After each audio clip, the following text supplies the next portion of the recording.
What's going on, guys, and welcome to Rabbit's Used Cars. And as you can see behind me, I've got one of my all-time favorite turd cars, the C4 Corvette. You know, and I call it a turd car, and I'm joking when I say that. These are actually really fun cars. I've owned a ton of them over the years.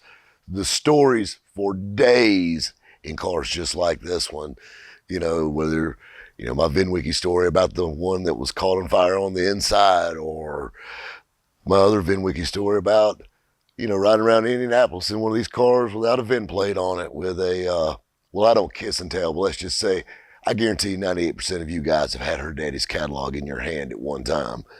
But anyway, a lot of stories with C4 Corvettes. These are a lot of fun.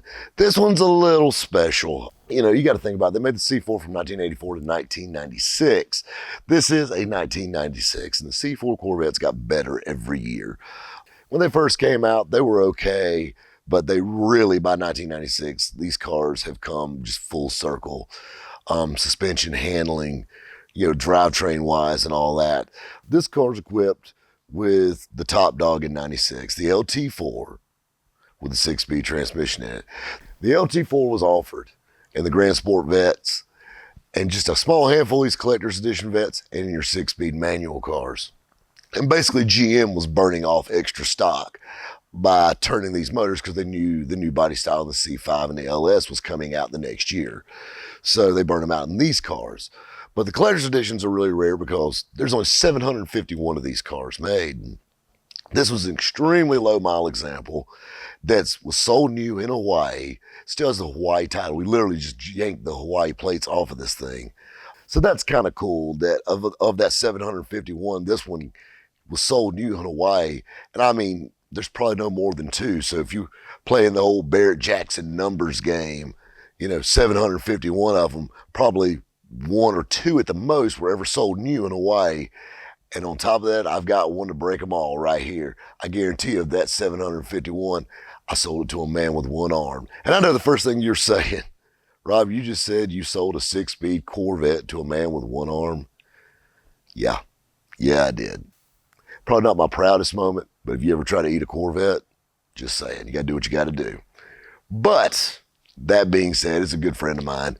He loves these cars just as much as I do. And this is going to be a great weekend cruiser, hot date ice cream car for him. These cars are a lot of fun. 330 horsepower to the flywheel, 6-speed manual transmission, of course, independent rear suspension.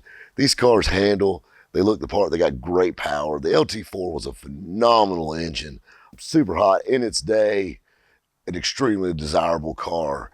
And these cars are really on the way up. A lot of your C4 Corvettes are rising in price, but the cool thing about these C4s, the LT4 cars, is they made so few of them. And I see a lot of C4s peaking before all the others do, or raising in value, you know, over the years. You know, of course, you got your 88 anniversary cars. They only made 2,050 of those. Those cars are going to come up. But, you know, those were, you know, TPI cars. They weren't that fast.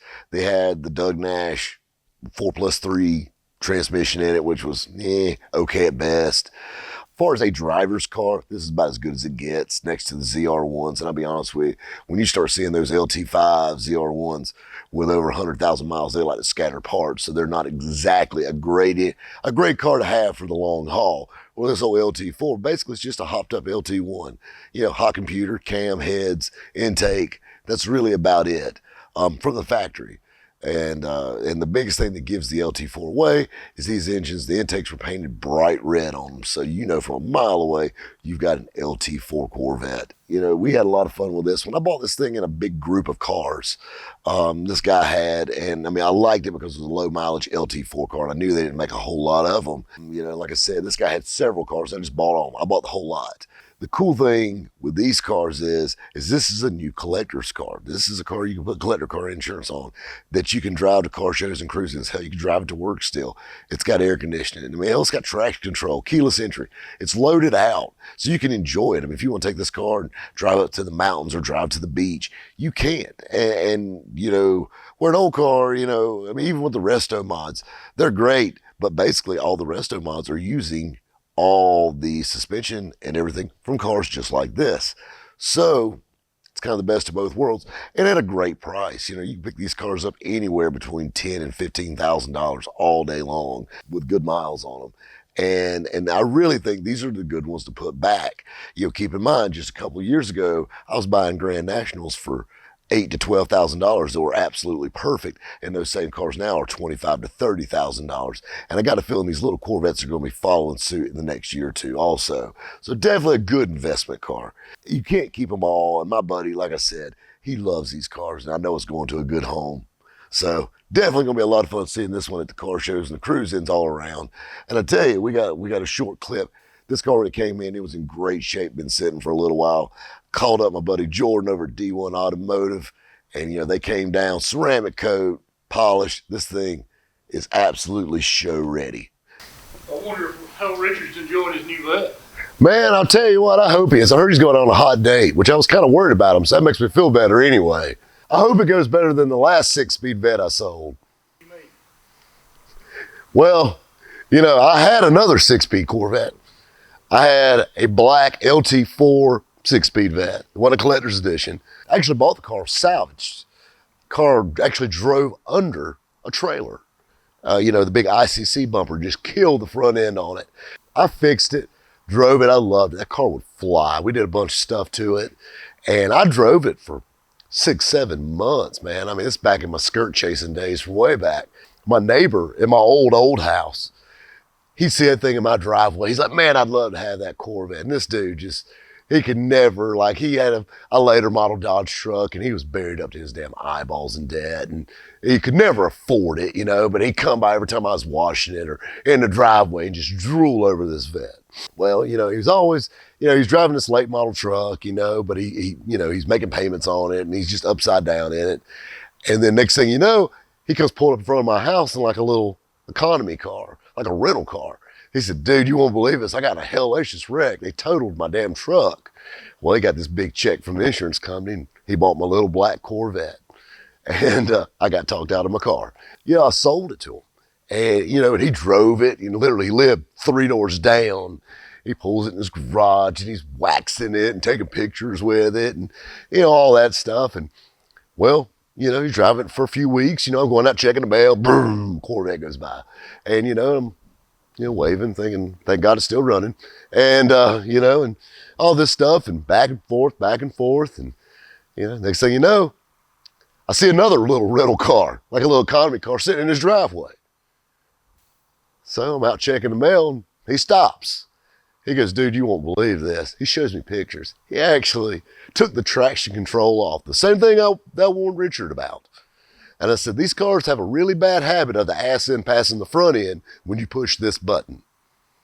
Don't do it. Just leave it on. A Corvette's not a car you do burnouts in, you know. Independent rear suspension, this is a sports car. You know, this isn't some redneck car like that. This is a car that's a true sports car. And I said, this thing will hurt you. Even 330 horsepower don't sound like a lot, but it puts that 330 all in one spot. And usually that spot's in a damn ditch when you push that traction control button. And, you know, he rolled his eyes like everybody did, just like Richard did. You know, like hard head makes for soft ass. I warned you. That's it. And sure enough, he hung the little Corvette in the ditch, and it got totaled for the second time. And this time he did it in right, and she was a little past the point of fixing. I actually did buy it back, bought the motor, and I bought it back just for the motor and transmission out of it. We pulled the motor and transmission in it. The car actually went in the ditch so hard that, okay, so on an LT1, you know, the camshaft turns the distributor on the front of the engine, which was also the Achilles heel of the LT1, LT4 engines, was the water pump sits right over the top of the distributor. So if the water pump starts leaking, guess what? Guess your car doesn't run anymore either. So that was one of the big downfalls with the LT1 and LT4 was the OptiSpark. But anyway, this car had been hit so hard in the front, it pushed the radiator and all the structural support into the front of the engine, and it actually sheared off that front of the camshaft and broke the distributor off of it. We used the motor for parts. We had a good 6-speed transmission, obviously. So we couldn't even use the motor. We did part it out, you know, use all the LT4 stuff other than the cam, obviously. And that's actually living on in a hot rod today. Well, hopefully the professor, he's got good insurance and got a little bit of common sense. And if he plays his cards right, he might even get laid in a car like that. So you don't need to be spinning no tires or anything like that. Guys, we'll catch you next time at Rabbit's Used Cars.